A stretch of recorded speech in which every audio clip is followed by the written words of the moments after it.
বড় খবর হলো যে রয়ের প্রধান বাংলাদেশ সফর করেছে বা করছে। এটা বিভিন্ন জায়গায় খবর প্রকাশিত হয়েছে। বাংলাদেশে আপনারা জানেন যে গত বেশ কয়েক মাস ধরে ভারতের নর্থ ইস্ট নিউজ পোর্টাল যেটা আছে অনলাইন, সেটা অত্যন্ত জনপ্রিয়। সেখানে আমরা এই খবরগুলো পাই এবং পাশাপাশি বাংলাদেশে সব সব জায়গায় খবর বেরিয়েছে, সব পত্রিকায়। তো এটা নিয়ে অনেক ধরনের গুজব চলছে, অনেক ধরনের আলোচনা চলছে। ঠিক যে জিনিসগুলো আমাদের আসলে খেয়াল করা দরকার রয়ের প্রধানের ভিজিট নিয়ে, সেটা হলো যে এই ধরনের গোয়েন্দা প্রধানরা যদি কোনো রাষ্ট্র সফর করে তখন কিন্তু এই খবরগুলো প্রকাশিত হয় না। কিন্তু আপনারা দেখেছেন যে মার্চ মাসে খুব সম্ভবত বাংলাদেশের ডিজিএফআই প্রধান ভারত সফর করেছিল। ভারত সফর করার পর তখন তারেক রহমান সরকার তাদের বাহাদুরি দেখানোর জন্য ওই ভিজিটটা প্রকাশ করে দিয়েছিল। ফলে এখন এই যে রয়ের চিফ আসলো সেটাও আবার প্রকাশ করা হয়েছে এবং এটা অনেকটা প্রকাশ করতে বাধ্য হয়েছে, কারণ তারেক রহমানের সরকার ডিজিএফ এর চিফের যে ভারত ভ্রমণ, সেটার যে গোয়েন্দা সংস্থাগুলোর ভিজিটের ক্ষেত্রে যে ধরনের সম্মান রক্ষা করতে হয় সেটা করে নাই। যার কারণে আমরা এই রয়ের চিফের ভিজিটের এত খবর আমরা দেখতে পাচ্ছি। আর একটা জিনিস মনে রাখতে হবে যে র ছাড়াও কিন্তু আমেরিকান গোয়েন্দারাও যে বাংলাদেশ সফর করছে সেই খবরগুলোও কিন্তু প্রকাশিত হয়ে যাচ্ছে।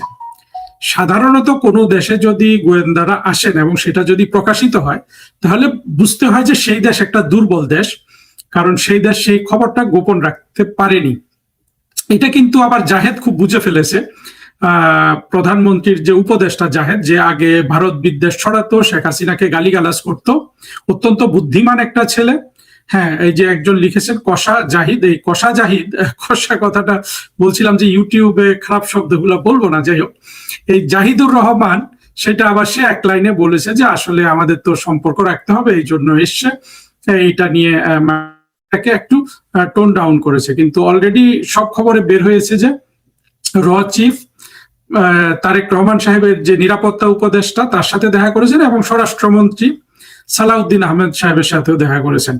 যথারীতি আশা মানে ধারণা করতে পারেন যে র চিফ আরো অন্যান্য মিলিটারি যেগুলো গোয়েন্দা আছে, ডিজিএফআই চিফ বা এই ধরনের আরো কিছু লোকজনের সাথে মিটিং করবেন, খুবই স্বাভাবিক।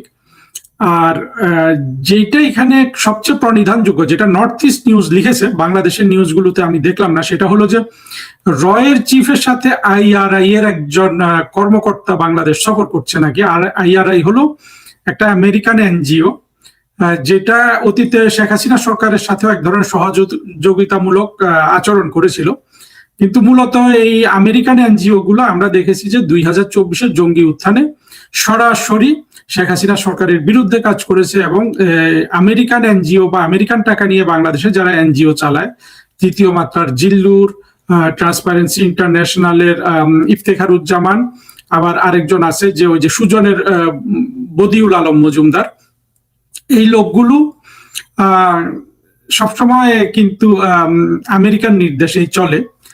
আর আমরা দেখেছি 2024-এ জঙ্গি উত্থানে এরা সবাই জঙ্গিদের সাথী হয়েছিল।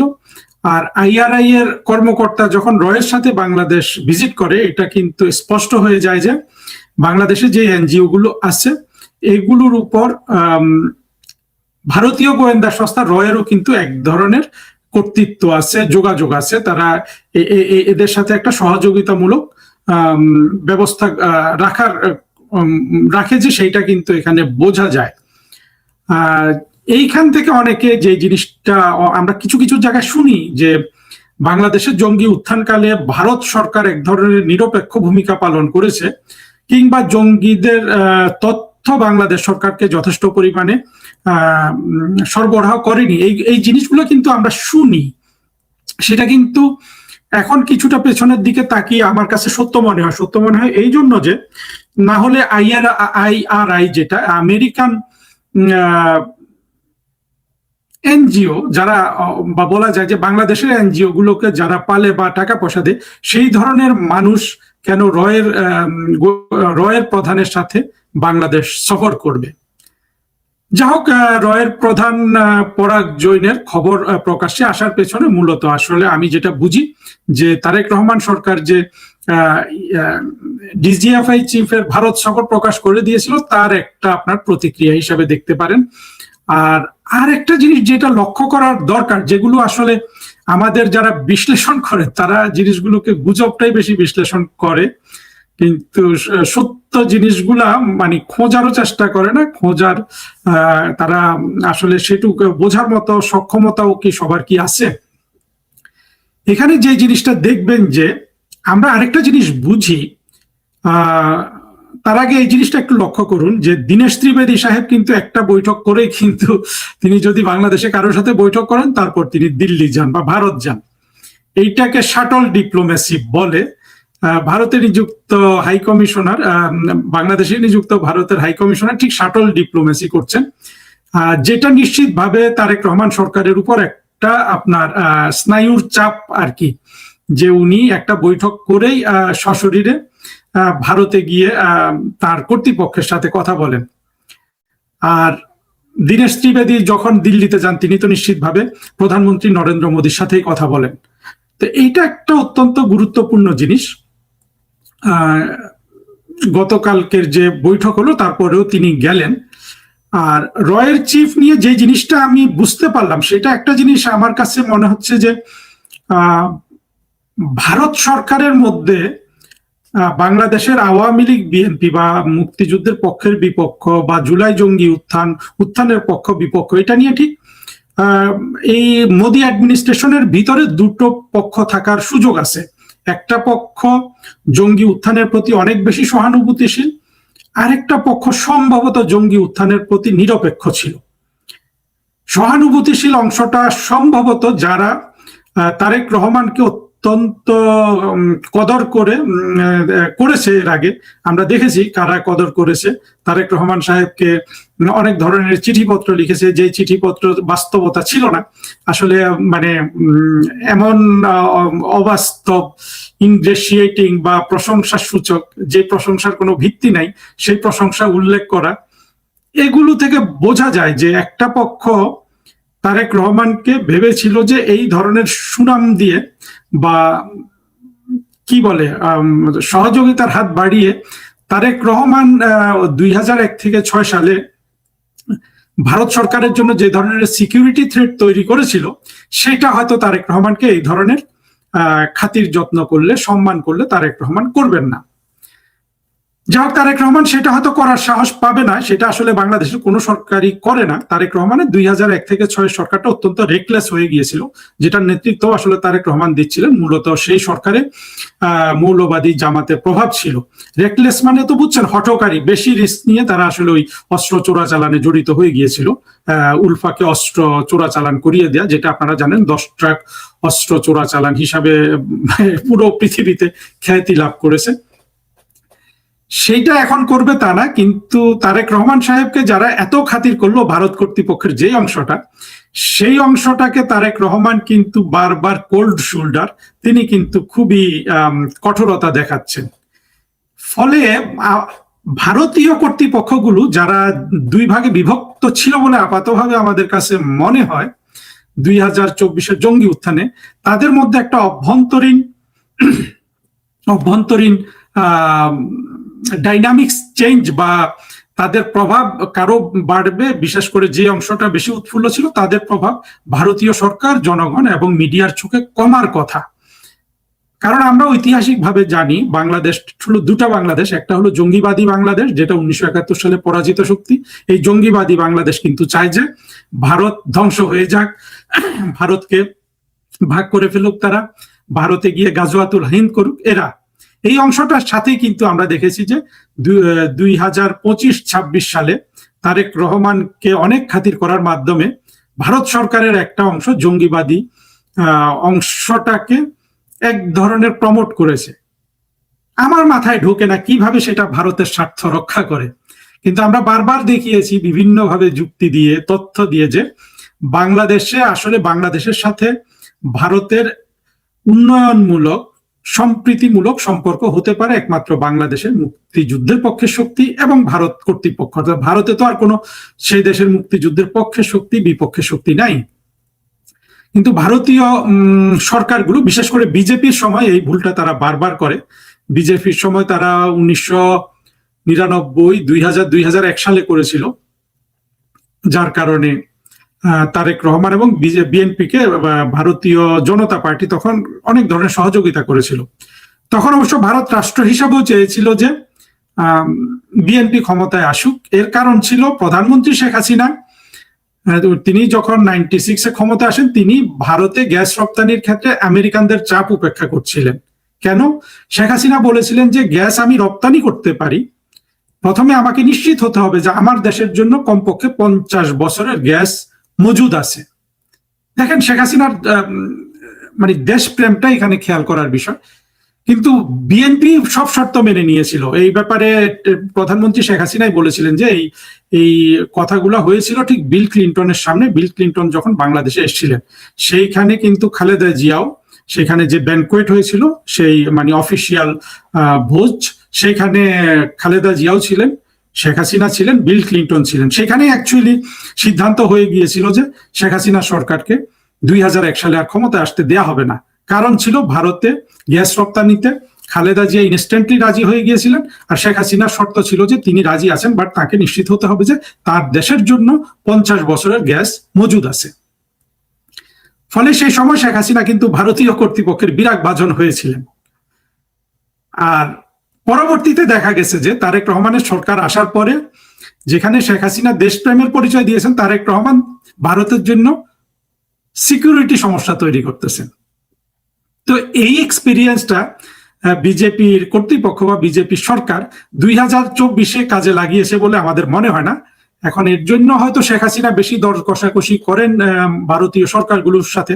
আমরা তো দেখেছি যে শেখ হাসিনা অলমোস্ট ভারতকে, জঙ্গিরা যেভাবে বলে যা হইলে একটা রাষ্ট্র কলোনি হয়ে যায়, শেখ হাসিনা ঠিক ভারতকে বাংলাদেশের কলোনি করে ফেলেছিলেন। যেভাবে তিনি ভারতের উপর দিয়ে বাংলাদেশের মালপত্র তৃতীয় দেশে পরিবহন হতো, যেটা বন্ধ হওয়ার পরে আপনাদের মনে আছে কিনা, ইউনুসের বাণিজ্য উপদেষ্টা বশির বলেছিল যে 2.5 কোটি টাকার ক্ষতি হচ্ছে প্রতি বছর। সেই ক্ষতি কিন্তু বাংলাদেশ এখনো বহন করে বেড়াচ্ছে, এবং বাংলাদেশের এই শেখ হাসিনা যেই সুবিধা আদায় করেছিলেন, সেটা বন্ধ হওয়ার পরে কিন্তু বাংলাদেশে গার্মেন্টস কলকারখানা বন্ধ হওয়া শুরু করেছে। আর তারেক রহমান তো উঠতে বসতে তার মন্ত্রী, উপদেষ্টা, পররাষ্ট্রমন্ত্রী, পররাষ্ট্র উপদেষ্টা, একজন বর্ষিয়ান হাই কমিশনার, তাকে অপমান করছে, তাকে বসতেও দেয়া হচ্ছে না ঠিক মতো। এগুলা তো আপনারা সব দেখেছেন। তারপরে তারেক রহমান ভারতে যাবে কি যাবে না, ভারতের 2-একটা প্রতিক্রিয়া দেখায়। যেমন তারেক রহমান সাহেবকে যে বিমস্টেক সামিটে যাওয়ার জন্য দাওয়াত দিয়েছে, সেখানে তারেক রহমান সাহেবকে প্রধানমন্ত্রী কথাটা উল্লেখ করে নাই। এটা কিন্তু একটা ডেলিবারেট মিস্টেক বলতে পারেন। এটা কোনোভাবেই বলা যাবে না যে এটা ভুল হয়েছে। অর্থাৎ ভারত কিন্তু নিজেরাও একটু দেখায়, যেটা আবার তারেক রহমান সরকার আগে প্রকাশ করছিল না, বিভিন্নভাবে ধামাচাপা দিতে দিতে গত দিন খলিল সাহেব প্রকাশ করে দিয়েছেন। যেটা এখন দেখা যাচ্ছে যে ভারতীয় কর্তৃপক্ষগুলো, আমি বলছি সরকারের অভ্যন্তরীণ যে 2টা ভাগ স্পষ্ট আমরা বুঝতে পারি, এই 2টা ভাগের মধ্যে আপাতত যেই ভাগটা তারেক রহমানকে নিয়ে উচ্ছ্বসিত ছিল, তাদের ভবিষ্যৎবাণী, তাদের কৌশল, তাদের আশা প্রতিটাই যে তারেক রহমান সাহেব ভঙ্গ করেছেন, এইটা প্রমাণ পেয়েছে। ফলে ভারত কর্তৃপক্ষের যে অংশটা এই ধরনের ডিসিশনের সাথে জড়িত, তাদের ভাবমূর্তি এখনো ক্ষুণ্ণ না হলেও অদূর ভবিষ্যতে যে ক্ষুণ্ণ হবে, অর্থাৎ ভারতীয়দের চোখে, ভারতের মিডিয়ার চোখে বা প্রধানমন্ত্রী নরেন্দ্র মোদীর চোখে, এইটা মোটামুটি আমরা ধারণা করতে পারি। এর প্রেক্ষাপটে আসলে আমাদের রয়ের চিফের ভিজিটটাও দেখতে হবে। সাধারণত যে কোনো সিকিউরিটি গোয়েন্দা কর্মকর্তারা যখন ভিজিট করেন, সেই দেশের নিরাপত্তা ব্যবস্থা এগুলো নিয়ে তারা পর্যবেক্ষণ করে। অনেকে আবার বলছেন যে শেখ হাসিনার নিরাপত্তা নিয়ে রয়ের প্রধান বাংলাদেশে আলোচনা করছে। সেটা যা হোক, সেটা জল্পনা কল্পনার মধ্যেই থাকা উচিত, কারণ কি আলোচনা হয়েছে সেটা তো কোনো পক্ষ প্রকাশ করে নাই। যে জিনিসটা এখানে খেয়াল করতে হবে আসলে, যেটা মোর ইম্পর্টেন্ট শেখ হাসিনার নিরাপত্তার ব্যাপারে, সেটা হলো শেখ হাসিনা ডিসেম্বরে যে বাংলাদেশে আসবেন, উনি আসবেন কিন্তু ভারত থেকে, এবং তিনি এখন ভারত রাষ্ট্রে আছেন একজন প্রধানমন্ত্রীর মর্যাদায় রাষ্ট্রীয় অতিথি হিসাবে। ভারত যখন শেখ হাসিনাকে, মানে শেখ হাসিনা যখন ভারত থেকে বাংলাদেশে আসবেন, অটোমেটিক্যালি ভারত সরকারের এটা দায়িত্ব হয়ে যায় যে শেখ হাসিনার নিরাপত্তা বাংলাদেশে নিশ্চিত হচ্ছে কিনা সেই ব্যাপারে তাদের সক্ষমতার মধ্যে বা তাদের ক্ষমতার মধ্যে সর্বোচ্চ করা। যেমন ধরুন, আমি এখন কানাডাতে একজন রিফিউজি, আমাকে যদি তারেক রহমান বলল যে যে এই লোক আমাদের, তারেক রহমান কেন বলবে জানি না, ইউনুস বলতে পারতো, কারণ আমি ইউনুসকে যেইভাবে সারা পৃথিবীর সামনে এবং বিশেষ করে বাংলাদেশের জনগণের সামনে পাবলিকলি হিউমিলিয়েট করেছি এবং সেটা ডিজার্ভ করে, এইটা কিন্তু খুব কম দেখবেন যে বক্তৃতা বিবৃতিতে করেছে। আর আসলে আমি দেখি নাই কাউকে করতে। এবং ইউনুসের হয়ে তখন জসিম তো এখন আবার মানে ইউনুসের সময় তো পররাষ্ট্র সচিব ছিল, সে এখন কানাডাতে আবার হাই কমিশনার হয়ে এসছে। দেখা যাক ভবিষ্যতে জসিমের কি অবস্থা দাঁড়ায়। প্রধানমন্ত্রী শেখ হাসিনা রাষ্ট্র ক্ষমতা গ্রহণ করলে ততদিন যদি জসিমের চাকরি থাকে আর কি, জসিমের বোধহয় চাকরি খুব একটা বেশি দিন নাই। জসিম, তৌহিদ হোসেন অবশ্য এই ধরনের, মানে কি বলবো, যে আমি বিশ্বাস করি না যে তৌহিদ হোসেন অকারণে মানুষের পেছনে লাগে, কিন্তু এই জসিমটা লেগেছিল নিজের চাকরি বাঁচানোর জন্য। জসিম যদিও পররাষ্ট্র সচিব থাকতে পারে নাই, তখনও তারা কানাডিয়ান গভর্নমেন্টকে আমার বিরুদ্ধে অনেক কথা বলেছে এবং কানাডিয়ান গভর্নমেন্টকে দিয়ে আমার পাসপোর্ট তারা ক্যান্সেল করিয়েছে। তারপরে ধরেন যে আমার নামে এরা প্রতিষ্ঠিত করতে পারলো যে, বা ধরেন একটা বড় কিছু করলো যে আমাকে কানাডিয়ান সরকার পাঠিয়ে দিচ্ছে ইউনুস বা তারেক রহমানের হাতে। কানাডিয়ান সরকার কিন্তু এটা নিশ্চিত করবে যে আমার উপর অন্যায়মূলক কোনো ধরনের বা আমার নিরাপত্তা বিঘ্নিত হবে না, এই ধরনের একটা জিনিস তাদের বুঝতে পারতে হবে। এইটা কিন্তু গণতান্ত্রিক রাষ্ট্রগুলা যারা কাউকে আশ্রয় দেয় তাদের একটা নৈতিক দায়িত্ব হয়ে দাঁড়ায়, এটা একটা সভ্যতার অংশ। এই জিনিসটাই কাজ করবে কিন্তু শেখ হাসিনার নিরাপত্তার বিষয়ে ভারত যেভাবে দেখবে একই জিনিস, সেই জিনিসটা আপনাদের বোঝা অত্যন্ত জরুরি। আচ্ছা, রয়ের গোয়েন্দা প্রধানরা এখানে এসে কি আলোচনা করলো না করলো সে বিষয়ে জল্পনা কল্পনা করার চেয়েও সত্য জিনিসগুলা আপনারা খেয়াল করলে আপনারা মনোবল অনেক বেশি পাবেন। প্রথম কথা হলো, শেখ হাসিনা নিরাপত্তার জন্য তার বাংলাদেশে অন্তত 70% মানুষ এখন তার পাশে আছে। এর মধ্যে কমপক্ষে 2 থেকে 4 কোটি, আমি সংখ্যাটা বলতে পারছি না, আপনারা আরো ভালো বলতে পারবেন, এরা রাস্তায় নামবে শেখ হাসিনার নিরাপত্তা নিশ্চিত করার জন্য। তার সাথে থাকবে আন্তর্জাতিক চাপ, তার সাথে থাকবে ভারত সরকারের নৈতিক দায়িত্ব, যেহেতু তিনি ভারত থেকে বাংলাদেশে আসবেন। ফলে শেখ হাসিনাকে এই যে ধরে আপনার বলছে যে ফাঁসি দিয়ে দিবে, এখন আবার জাহেদ রাতে উল্টা কথা বলছে যে তার নিরাপত্তার অভাব হবে না। এগুলোই দেখবেন সবকিছু মিলে কিন্তু শেখ হাসিনা যে বাংলাদেশে আসবেন, এটা নিয়ে আমরা সবাই যেটা বলছি এক বাক্যে সেটা সত্য কথা, যে আসলে তারেক রহমানের সরকার উল্টো বিপদে পড়ে গেছে এখন শেখ হাসিনার এই চ্যালেঞ্জ দেওয়ার ফলে। এই ফাঁকে আমি আরেকটা জিনিস বলে রাখি আপনাদের, সেটা হলো দেখবেন সম্প্রতি অনেক অডিও ফাঁস হচ্ছে। আমরা আমাদের তখন যিনি তথ্য প্রতিমন্ত্রী ছিলেন প্রফেসর আরাফাত, তার সাথে আওয়ামী লীগের সাধারণ সম্পাদক ওবায়দুল কাদেরের, আজকে একটা দেখলাম ওবায়দুল কাদের, প্রধানমন্ত্রী শেখ হাসিনা, পররাষ্ট্রমন্ত্রী হাসান মাহমুদ, এইভাবে নানান ধরনের আপনার অডিও ফাঁস করছে। অডিওগুলা সত্য কি মিথ্যা সেটা পরের বিষয়, কিন্তু কিছু কিছু তো ফাঁস হয়েছে। এইটা বুঝতে হবে যে এই অডিওগুলা কারা কিভাবে, বেশিরভাগ কিন্তু এই ধরনের অডিও কিন্তু 2024-ও ফাঁস করা হয়েছিল যখন শেখ হাসিনা সরকারের পতন ঘটেনি। এর মানে হলো যে জিনিসটা শেখ হাসিনা সরকার বা আওয়ামী লীগ সরকার গুরুত্ব দেয় না, তার একটা ব্যাপার কিন্তু সেটা কি, তারা লোক নিয়োগে কখনো তারা সেই উদারতা দেখায় যে কোন পার্টির লোক কি লোক সেটা তারা খেয়াল করে না, যার কারণে ওয়াকারের মতো জঙ্গি সেনাবাহিনী প্রধান হয়ে গেছে। নানান ভাবে কিন্তু সেনাবাহিনীতে অনেক সরকার বিরোধী কিংবা দেশদ্রোহীরা ঢুকে পড়েছিল, যার কারণে এমনকি শেখ হাসিনার সময়ও অনেক ধরনের অডিও, সজীব ওয়াজেদ জয় সম্পর্কে অডিও তারা ফাঁস করে দিত। এগুলো শেখ হাসিনার সরকার দৃঢ়ভাবে নিয়ন্ত্রণ করেছে, এমন প্রমাণ আমরা পাই না। আর এখন এসব অডিও বাজানো হচ্ছে, এখানে আমি যতগুলো শুনেছি সবগুলোতে আমি শেখ হাসিনার রাষ্ট্রনায়ক উচিত যে তার যে বীরত্ব সেটাকে উচ্চ করে দেখি, এবং তার যেসব নিকট লোকজন ছিলেন ওবায়দুল কাদের, হাসান মাহমুদ, আরাফাত, সবারই কিন্তু এই জঙ্গি উত্থান আটকানোতে একটা আন্তরিকতা দেখতে পাই। আপনাদের প্রতি আমার অনুরোধ, যেখানে যেখানে এই অডিওগুলো বাজানো হচ্ছে, বিশেষ করে সোশ্যাল মিডিয়াতে, যদি ইউটিউবে পান, ফেসবুকে পান, যেখানেই পাবেন, এই অডিওর নিচে গিয়ে আপনারা কিন্তু কঠোর কমেন্ট করবেন। আমরা দেখেছি এই ইউনূস যদি এখন কোনো পোস্ট করে, ডাস্টবিন কোনো পোস্ট যদি করে, কিংবা জঙ্গিরা যদি কোনো সোশ্যাল মিডিয়াতে পোস্ট দেয়, সেখানে কিন্তু শেখ হাসিনার সৈনিকরা গিয়ে, কিংবা গোলাম আমেরিকা থেকে যদি কোনো পোস্ট দেয়, সেখানে শেখ হাসিনার সৈনিকরা কিন্তু দেখিয়ে দেয় যে এইসব পোস্ট দিয়ে বাংলাদেশে ওরা ভবিষ্যতে আর ফিরতে পারবে না। সেখানে যা যা রিয়াকশন দেওয়ার, ফেসবুকে হলে ক্রোধের চিহ্ন দেয়া, হাহা চিহ্ন দেয়া, বা কমেন্ট সেকশন খোলা থাকলে সেখানে গিয়ে ওদেরকে কঠোর ভাষায় জবাব দিয়ে দেয়া, সেই কাজগুলো আপনারা করেন। একই কাজ করবেন আপনারা যতগুলো অডিও ফাঁস হচ্ছে, এই অডিও যারা ফাঁস করতেছে, যেখানে ইউটিউব পান, ফেসবুক পান, আপনারা কিন্তু কমেন্ট সেকশনে গিয়ে কিন্তু একই ধরনের প্রতিদান দিবেন। কারণ হলো যে আমি আজকে কয়েকটা জায়গায় দেখলাম যে শুধু জঙ্গিরাই নিচে কমেন্ট করছে, শেখ হাসিনার সৈনিকরা কেন এগুলা খেয়াল করছে না। আপনারা ওই সব জায়গায় গিয়ে অত্যন্ত কঠোর ভাষায় কমেন্ট দিবেন।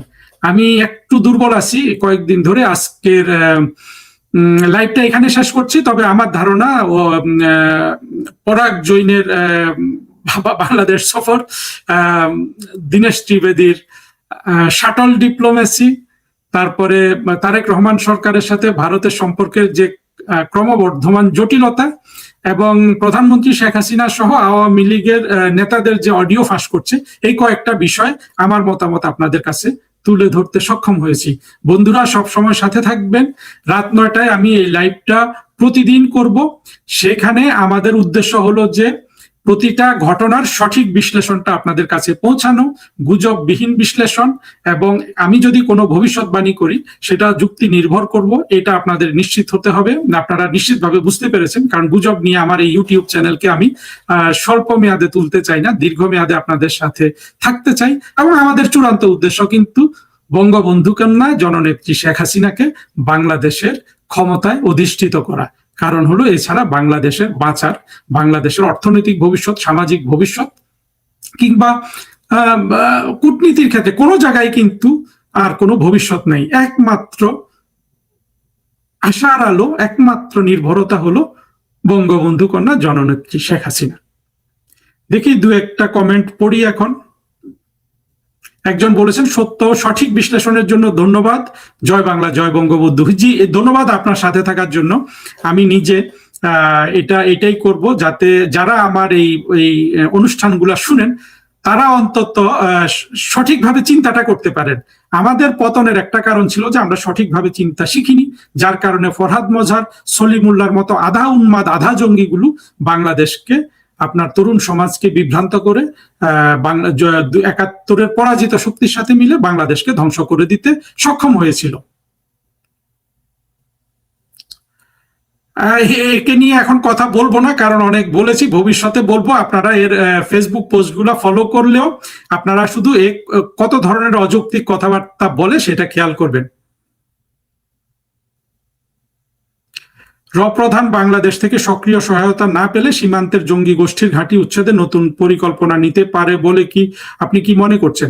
অবশ্যই নিবে, কারণ হলো ভারত কিন্তু তার সিকিউরিটির ব্যাপারে অত্যন্ত তারা সংবেদনশীল, এবং সেই সিকিউরিটি কিন্তু 2024-এর জঙ্গি উত্থানের পর থেকে অনেক ধরনের নিরাপত্তা তাদের বিঘ্নিত হচ্ছে, থ্রেট যেটাকে বলে সেটা তৈরি হয়েছে।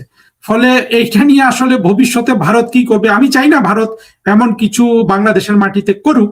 আমি চাই যে ভারত এই সমস্যাটার একটা চিরস্থায়ী সমাধানের দিকে যাক। সেইটা হলো এই যে আমাদের যে একটা কমন শত্রু বাংলাদেশের এবং ভারতের, অর্থাৎ বাংলাদেশের ৭১-এর স্বাধীনতা বিরোধী মৌলবাদী জঙ্গি গোষ্ঠীগুলা, এটা তো বাংলাদেশ রাষ্ট্রেরও শত্রু, যদিও এরা বাংলাদেশি, এরা বাংলাদেশ রাষ্ট্রের শত্রু, এরা ভারত রাষ্ট্রের শত্রু।